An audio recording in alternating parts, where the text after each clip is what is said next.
Ladies and gentlemen, welcome to the 76th Hunger Games. Hello and welcome to episode 92 of Popcorn and Prosecco, a show that's all about talking about movies. I am Perri Nemiroff, and here are my co-hosts, Kristy Puchko and Angie Han. Hey, everybody. Hi. So we've got two reviews for you today. Our first one is for our Hot Topic section, and it's a brief chat about the movie The Night Before, and then we're going to go into our full review of The Hunger Games Mockingjay Part 2. So first up is The Night Before. Angie, you've got that one. All right, here is the synopsis. On Christmas Eve, three lifelong friends, two of whom are Jewish, spend the night in New York City looking for the holy grail of Christmas parties. I did not realize two of them were Jewish until right now. I was just going to ask. But the three friends are played by Seth Rogen, who's obviously one of the Jews, and Joseph Gordon-Levitt, who I guess must be the other one, because the other one is Anthony Mackie, and his mom's Catholic. They make that clear, yeah. Yeah, so I guess. Do they not clarify if Joseph Gordon-Levitt's character is Jewish or not in the movie? I remember that never coming up. It doesn't come up. Fail. We were due for one of those. But anyway, this is directed by Jonathan Levine, who directed Seth Rogen and Joseph Gordon-Levitt in 50/50. He's also known for The Whackness and All the Boys Love Mandy Lane.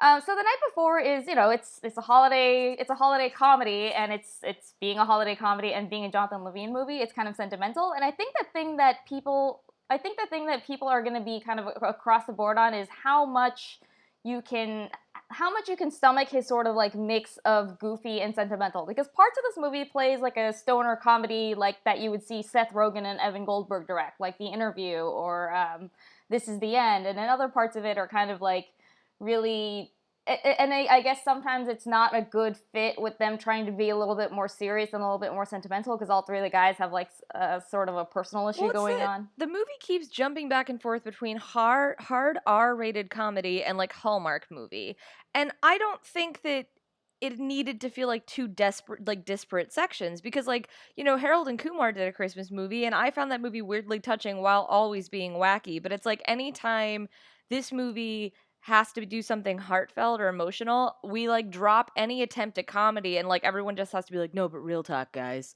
And like that kind of bummed me out, because I thought that, it was a really funny movie that had a lot of good ideas, just kind of too many ideas. But for me, one of the scenes that I liked a whole lot was actually when they managed to merge a real problem that one of the characters has with genuine comedy, which is like, we mentioned Seth Rogen. He plays his wife is expecting, and so he's like on the outside super calm and cool about being a dad, but as soon as he takes a shit ton of drugs, like you do, he freaks out and starts having all these terrors and fears about like, what if I'm not a good dad? What could happen? And there's one part where he like leaves himself a video message of him explaining that he's going to be a garbage father and they have to get rid of the baby because it's just never going to work out. And like, it's a really small moment in the movie that worked really well for me, because it channeled a genuine fear in a genuine moment into something funny. And I thought that that's where the movie worked best. But the problem is that so much of the movie is like everything screeches to a stop. So Jonathan can, so Joseph Gordon-Levitt can talk about his dead parents again. I think it's actually a problem that I've had with a lot of Jonathan Levine, the director. A lot of his movies have had that problem. Like, that was my problem with 50/50. For some reason, I think, to be fair, I think that maybe I went into this with lowered expectations, because I haven't loved any of his movies. Like, there's always just a little something that keeps it from clicking for me, and I think it is kind of his inability to balance funny and sentimental, and I think because I had lower expectations, I actually really like this one. Like, it's true, the movie does kind of grind to a halt when it's time to get quote-unquote serious, but I thought that there was enough of it. I feel like at those points I had enough I was coasting on enough goodwill that I went for it. The other thing I wanted to point out, we shouldn't talk too much longer about this movie, but the other thing I wanted to point out is that this movie did a lot better job with its female characters than I expected. Oh, really? Yeah, no, really, especially compared to. I was going to ask about the supporting characters, because they talked a lot about that on set. I'm not they saying don't have that anything to do. Like, Alana Glazer gets something to do. The other ones just get to be like, I don't know. Like, you put Jillian Bell in a movie and she has like one funny scene. That made me mad. And like Lizzie Kaplan has nothing funny to do. But it's not a movie about them. Like, it's not even supposed to be an ensemble movie. It's a movie about these three guys. They're supposed to be supporting characters, so I didn't have a problem with that.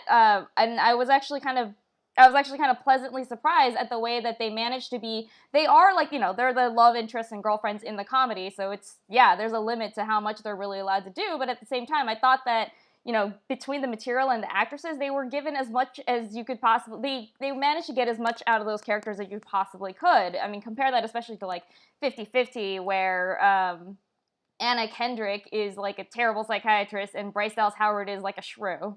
Yeah, I guess they're not unlikable, but I just want to, we have to move on, but I want to say, I think it's an okay movie, but the reason I think anyone should see it is Michael Shannon as a drug dealer Yes. is really fucking funny and amazing, and I would say, honestly, I would recommend it for Michael Shannon alone.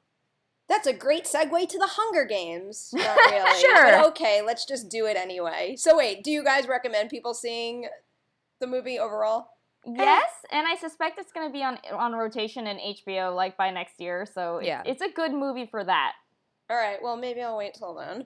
Okay, so now we're going to move on to the big release this weekend, which is probably going to wind up being one of the biggest releases of the year, The Hunger Games Mockingjay Part 2. So here is the always wonderful IMDb synopsis. As the War of Panem escalates to the Wait, I'm going to reread that and widen my thing so words are not cut in half. Oh, that's not going to change. All right. As the War of Panem escalates to the destruction of other districts by the capital, Katniss Everdeen, the reluctant leader of the rebellion, must bring together an army against President Snow while all she holds dear hangs in the balance. That is fairly accurate. I loved The Hunger Games Mockingjay Part 2, and if you don't know, I'm kind of obsessed with the franchise as a whole. I've been covering it since the day that it kind of started to become a popular thing when the book was first picked up for an adaptation, and then all the casting happened. So I've really been writing an insane amount about this movie, and I just love the fact that I can be so involved in a franchise and spend so much time covering and promoting a franchise, and then it's actually good, because I can't even begin to tell you how disappointing it is when you write thousands and thousands of words about something or like get locked into covering a certain something and then it sucks. But this franchise has just been fantastic, I think, from start to finish. I think the only thing that I would say is I can kind of understand people who complain that this doesn't feel like a complete movie because it's Mockingjay Part 2. It is supposed to pair with Mockingjay Part 1. And I think when you pair them together, I don't know who's going to sit down for like a 5-hour epic, but I think they paired together exceptionally well. And this was exactly the way that I wanted the franchise to end. Well, let's dig into that, because that's my problem, is that this film picks up literally moments after the last film. Like, Katniss has a very bruised throat, Peeta's just choked her out, bad things. We pick up right from there. I get it. And that's the low point, not just in that story, but like in the whole series. Like, the kid who has been trying to save her for 3 fucking movies just tried to murder her. So like, it's a dark place, and I get that. But I was kind of bothered how this doesn't feel like a movie unto itself. And for me, even though I watched Part 1 before I went to the theater to watch Part 2, I still expected to see a movie with beats of a movie as opposed to what felt like to me one protracted final act. And that got kind of tedious for me. I really like the action stuff. Like, once they get to the Capitol and they're in pods and things, like, that totally works for me, and that was really fun. But what I thought was so disappointing in this movie is that Francis Lawrence forgot to bring the fun and the whimsy and the joy of the past movies into this one at all. And like, I understand that some people are going to be like, but it's a dystopian movie and this is a super serious moment. But like, there's a fucking wedding in this movie, and it's a wedding that we have wanted as fans for a while now, because you know you're never going to see Peeta and Katniss get married because that shit's not in the books, right? So you're not going to see that. So spoilers, I guess, for books that have been out for ages. But anyway, so you get Finnick and Annie's wedding, which they've been teasing with promotional stuff and all this marketing. But in the movie, it's literally like Katniss wanders from a war room conversation into the wedding. And it's like, we didn't get to like rejoice in that moment. And like, I feel like the movie needed to punctuate moments of joy or lightness so that the darkness had a balance. And instead, it just becomes like dark, dark, dark. And I got bored. Well, I most certainly didn't get bored, but I understand your complaint about missing the levity, too, because that was something that Haymitch and Effie always brought to the movies, whether or not it was like a dark or a happy moment. They were always there to do that, so, you know, it did feel like that was missing, especially when Francis Lawrence went out of his way to ensure that that was in Mockingjay Part 1. But then again, with where the story goes, like, there really is no room to cut to them, you know? Like, I think it would have ruined the flow of the story if they did that. But, like, you know, there's like a moment where they give Cressida a joke and things. I just felt like there needed to be something. And as it is, I just feel like this movie is so one note that that's what bugged me about it. Like, more than even it not feeling like a movie unto itself, is the fact that the beginning and ending are kind of one note, and that was a real bummer for me. I think that kind of ties into the feeling that it's half a movie, because I don't think that would bother you so much if you had processed this as a 4-hour movie where the ending just gets more serious than the rest of it. I think basically it doesn't work as a movie, like as it's a movie itself. It does, but I think it works really well as the ending to a 4-film saga. You're right, like I would have liked a little bit more levity, but at the same time, I think what I liked about it, the reason it didn't feel boring to me is that I feel like a lot of times when films sacrifice levity, what happens is that they lose any semblance of personality, and I didn't get that here. Like, it still felt like the world and the characters had a lot of personality, so even though it didn't have as much humor, and even though I probably would have welcomed a little bit more, it didn't bother me as much. What did bother me is fucking Gale. That guy has been, Gale. like, he's been useless the whole time. He's played by a wooden block. I just... Known as Liam Hemsworth. You know, these movies have made it into my top 10 of the year every single time. Everyone has, but one of my only complaints is Liam Hemsworth. If they would have just taken him out, like, I mean, but really, did he need to be in any of these movies? I understood his purpose in 1 and maybe 2, but I feel like as the series went on, what was his purpose in those? Well, she needed like something to hang on to from home, because like she had Prim and her mother. I think her connection with her sister was like 1,000,000,001 times stronger than anything she had with Gail. That might have been part of the problem too. I was so charmed by their relationship that like it made Liam Hemsworth like lack of emotion and all of that like 10 times worse. I don't know who to blame. And like, is Gale useless because he's played by Liam Hemsworth, or does Liam Hemsworth seem useless because he's playing Gale? I don't know. I think it's a the chicken former. and egg. Here's the thing, because in the books, the Gale and Peeta thing, I got it. It's like in Brooklyn, each guy represents like a path and a person Katniss can be. You know what I mean? And I get that. But in the movie, like, Josh Hutcherson is charming. I mean, admittedly, he's a little doofy, and he's always just like, Katniss, I need rescued, or whatever. I get it, but that's what the role is, whatever. But, like, Gale, Liam Hemsworth, as soon as they cast him, I was like, maybe he's more charismatic than a wet sponge, but I don't get it. And over the course of 3 years and 4 movies, he has never been anything beyond blandsome. He's just a dullish... He is. Have you heard that term somewhere else? Blandsome? That's a good term. I don't think I came up with that. I'm not going to take credit for that. But I did refer to him as that in my review. Because seriously, what the fuck? So, like, every time, because he's so dull, Katniss isn't going to pick him. So then every time in the movie he starts talking about, like, hey, Katniss, what about me? Peanuts, meh, meh, meh, meh, meh. Like, shut the fuck up. I just don't care. I will point out that your complaint was like, oh, the ending is just war and it's all drudgery and it's terrible. That's the other flavor that they give you in this movie is Gale, like everyone being like, we're dying out here, and then Gale being like, but what about my crush on Katniss? Like, yeah, that's what this movie needed more of. Friend zone bitching. I can't with this. He's not bitching about being friend zoned. He's just weirdly focused on something completely irrelevant in a time of war when people are dying. To be fair, it was also just a little weird how in the middle of that whole big epic finale that they had to stop so that they could say and like spell out what we knew was already happening. Like, what was the point of that? And then in their stupid non-whisper voices too. It's like, of course Katniss is listening. Whether she was awake or not at that point, you were going to wake her by talking and she was going to hear everything. That was one of the laughs the movie has, though. Because Katniss, like, hears the 2 boys that she's in love with talking about her, and she does this, like, face, like, I'm sleeping, I'm not listening, and that was like one of the few moments of levity this movie had. There are multiple scenes where there are like small rooms full of people that are trying to sleep, and then 2 characters talking at normal volume, and it bothered me more than it should have. But that's a minor detail. Let's move on. Angie, as an appreciator of sleep, is like, you guys are the goddamn worst. Yeah, no, they're in a high stress situation. They're in a war. Like, people need to get whatever sleep they can, and they're trying. If 2 assholes wouldn't just fucking stop talking about their feelings in front of a girl that's 10 feet away. Gale's like, I haven't slept for days, and I thought, no, because you guys yammer on all goddamn night. It's like, it reminds me of when you're in like summer camp and the counselors are like, just lay down and shut up. I don't care if you're not sleepy. Sorry, but we're getting like really, really super off track. But I mean, I do think that is really impressive in this, because the Hunger Games has always had to walk a fine line with the violence, because even though it's an incredibly violent franchise, it's a PG-13 franchise.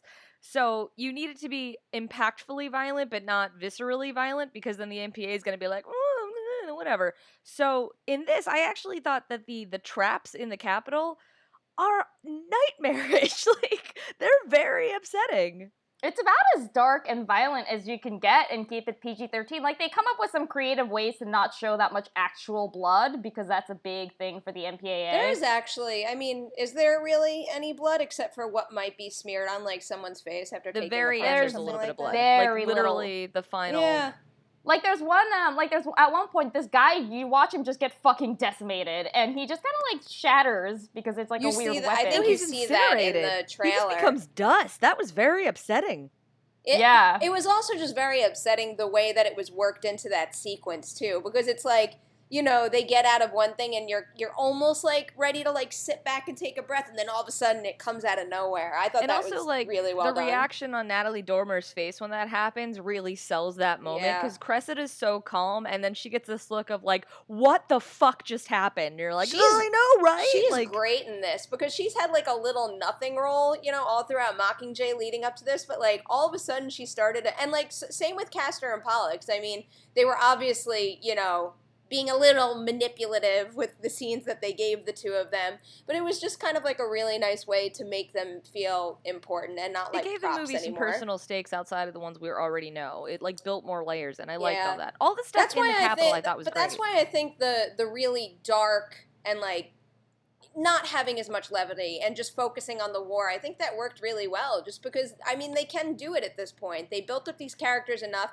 and this movie this movie gave what's happened in the past three movies so much more, like, meaning and value. I mean, you really couldn't have ended this with too much levity, because then it kind of would have felt like they were taking away from all the crazy shit that went down in the past But, three like, films. last week we talked about how good Spotlight is, in part because it managed to take such a dark topic and bring some humanity and some warmth into it, and it made it a this has richer lots of tapestry. humanity. Yeah, but and that's warmth. what they did with Mockingjay, and that's why that's what they did in Mockingjay Part 1, and that's why in Mockingjay Part 2, like it almost, all this stuff almost hurt that much more, and I felt the need for, like, President Snow's regime to be gone.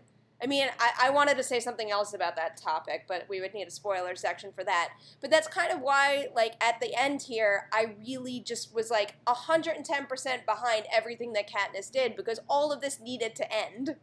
No, totally.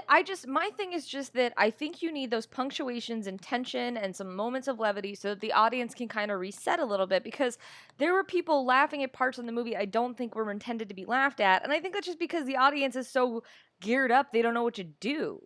So I feel like it tonally made a major mistake. That's my big problem. And so for me, and I know it may seem like a small problem, but for me, it made me really enjoy the middle part of the movie that wasn't, you know, that was about survival as opposed to just and other terrible things are happening. But the beginning and the end just didn't work for me. And I was also disappointed, and this is not a spoiler because it's like my thing is that after the movie was totally over, I thought they would do what, like, Harry Potter did and Twilight did and Fast and Furious does, where it would be like, and here are the images of them through all the movies, and we would all kind of get to have that cathartic, and we did it as a fandom moment. But it just cuts to black, and I'm like, oh.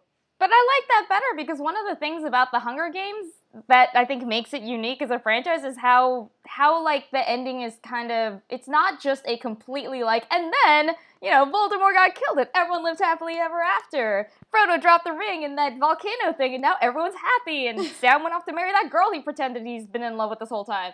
Whereas, but that's one thing I like about the Hunger Games is that it doesn't really let you off the hook even at the end. Like, you know, yeah, it's a happy ending, but it's not a completely happy ending. That's actually something I've always admired about it, and one thing that I think it does better than even a lot of adult franchises. Well, I don't want and now let's touch base with every character. I really just wanted a montage of, like, you know, Jennifer Lawrence and, like, a photo of her being beautiful and then, like, you know, whatever. Like, that's what I wanted. I I'm wanted sure that you can kind find of that on the catharsis. internet. I don't know. I'm sure you could find, like, thousands of those on the internet. Yeah, if you want a photo montage of Jennifer Lawrence being beautiful to yours, I'm pretty sure YouTube has you covered. It's fine. I don't know. I liked it. I actually thought these movies were getting better with each one, so my expectations for this one were very high, and I was let down. I'm bummed out about it. Catching Fire is still very much my favorite, but my expectations have been exceeded with each thing. Like, when they announced that Mockingjay was being split into two movies, that that choice had gotten like such a stigma because of Twilight and Harry Potter. It was And almost The like everyone Hobbit. just assumed it would be for a cash grab. But like these two movies, and I think part of the reason is the choice to split them up into two movies, just made the material from the book that much better. It really needed more time. I think Mockingjay Part 1 and 2, like as a whole, is much stronger than Mockingjay the book. I agree with agree that. because I think in the book, like the first two books are kind of similar, and then this third one just takes this jarring turn, and you're just like, wait, what happened? And then it's over. And I feel like because they like managed to space it out, it did feel like you got a lot better sense of what District 13 is, like what is going on outside the arena. You actually got to adjust to this new status quo instead of the story just being like, we're here now. Okay, bye. That's just the ending. What's the overall here? I mean, I think mine's pretty People should obvious. absolutely see it. It's not like, you've invested all this time, go. I'm just kind of saying I think people should manage their expectations a little bit because I feel like the audience is required to do a little more heavy lifting than I would like. Oh, you sound so freaking lazy, Kristy. I'm with Kristy. Like, yeah, you've seen the other three movies and you're not going to see this one. You should watch it, but you should know that you kind of have to have seen at least the last two movies. It's not going to make any sense if you're just like, I've never seen a Hunger Games movie before. Why don't I start with the last one? Well, I obviously couldn't recommend this enough. I'm going to go see it and pay for it again because I want to support this franchise, and I love it. I'm sad that it's going to be gone. And I am half-heartedly hoping that there's discussions about continuing it at some point, but that's just like me being selfish. So maybe I shouldn't. They'll be try to. They'll work something out. I don't know. I know they will. But... It's like I want to leave it as is, but at the same time, I'm like sad to see it go. But you guys can all enjoy Hunger Games Mockingjay Part 2 this weekend. That is a wrap on episode 92 of Popcorn and Prosecco. You know the deal. You can find us on iTunes where you can subscribe and also rate and comment. We have our website, popcornprosecco.com. You can like us on Facebook. We have our Twitter, which is Popcorn Prosecco, and then all three of us are all over the internet as well. Kristy, you want to take it first? Mm-hmm. You can find me on Twitter at Kristy Puchko. That's KristyPuchko. And I write all over the web. You can find my career highlights at decadentcriminals.com. Angie? You can find me on Twitter at AJHAN, and I write for slashfilm.com. And you can catch my writing on collider.com, and my Twitter handle is at Nemiroff. So thank you guys so much for listening, and we'll see you next week. Dude, I am such a fan. Wow. Sorry. I'm like jizzing all over you. I'm getting like jizzy. Sorry. No. Jizz all over me. I like that shit.